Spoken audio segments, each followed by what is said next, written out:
Okay, another main ingredient that always goes into your beef stew is the potato. So I'm just going to kind of show you really quickly how to peel one. Again, I'm using my old-fashioned type of peeler. And for this, we're going to need about 4 potatoes. I'm just going to show you how to do this one at the time. Just go ahead and peel it. I like to peel it away from me. If you have a paring knife, some people like to do it this way, all the way around. And I like to go just away, just like that.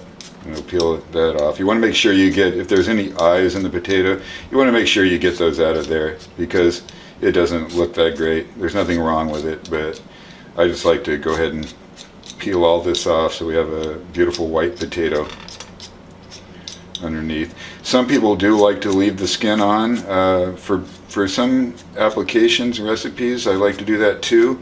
But for beef stew, the way I was raised, this is the way to go. And so what we're going to do is go ahead and grab our knife, and we're going to cut this just into cubes. It doesn't have to be too small. In fact, I like them a little bit larger.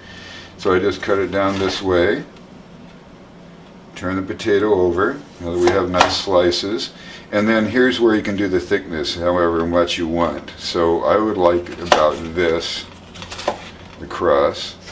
And you have these beautiful cubes now that are going to go into the crock pot too.